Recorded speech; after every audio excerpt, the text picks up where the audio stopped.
Hello friends, good evening. Welcome back to my channel. नोंथांमोनखौहाय आंनि चेनेलाव बरायलायबाय. नोंथांमोना नुनो हाबायना इभिनिंनि सा लोंसै ओमफ्राय बुट दङमोन फुजानि आग्लायनाय.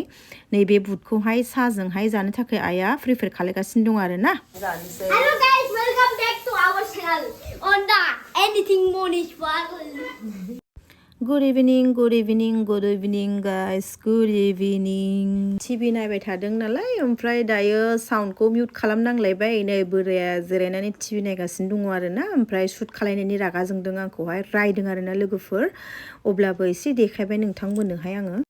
ओमफ्राय लोगोफोर जोंना नै लेपखौ दासिमबो इउज खालायो मानोना लेपनि गुदुंनि मजायानो बेलेग नङा होमबा थ' जोंनि आइया लेपखौ गारनो हाया लेपखौ जुमो आरो ना दासिमबो लोगोफोर. ओमफ्राय नै बाबुआ बिराद फुरथि आरो ना माबा माबि खिथाबाय थादोंमोन बाट साउन्डखौ मिउट खालायनो गोनां जाबाय लोगोफोर बिकज टिभि नायगासिनो ओमफ्राय टिभिखौबो मिउट खालाया माने नायगासिनो नालाय इन्ट्रेस्ट जागासिनोमोन बियो माने जेठालाल श'खौ नायथारो आरो ना थ' बेयो नायगासिनो ओमफ्राय बाबानि रायलायनायफोरखौ मिउटसो खालायनांबाय लोगोफोर. बिराद इन्ट्रेस्टिं माबा माबि रायलायदोंमोन बाबाया बाट स' आनलाकि मिउट खालायनांबाय आरो ना लोगोफोर. अब्ला नायलांबाय थादो लोगोफोर जोबजासिम. साब्रैनि खाब्रै नै लोगोफोर जोंनाथ' फेमिलि मेम्बार्सआव साब्रैखा नोंथांमोना मिन्थिखायो बयबो ना बाबुनि मोनसे आंनि बोरायनि मोनसे ओमफ्राय आंनि बिखुनजोनि आरो ना थ' बेलासियावलाय बयबो साहाखौ लोंखायो नङा होमबा थावबो आङो ओरैनो एसे आपल'ड खालामनोसै होननानै खालामनाय जाबाय. एनिवेज गुड इभिनिं लोगोफोर नोंसोरबो लोंदो साहाखौहाय ओमफ्राय साहाजोंहाय बुट एवनाय जानोसै आरो ना.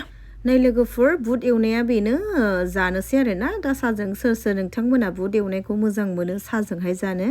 आं मोजां मोनो बाराबो मोजां मोना ओमफ्राय मालाबा मोजां मोनो आरो ना लोगोफोर आङो. लोगोफोर थाब पेमेन्ट मोननायनि खालामना बे फैसा पेमेन्ट मोनबा होखाया आं बेनो.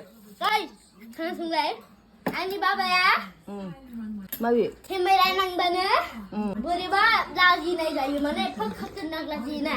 नोंगौ नाय नों मिन्थिनो हानाय नङाब्रा आलासि फैबाबो रुमाव थानानै थायो ओमफ्राय बे खोथा सिक्रेट फैलाय दे बुंनाय नङाना बुं दे बुं.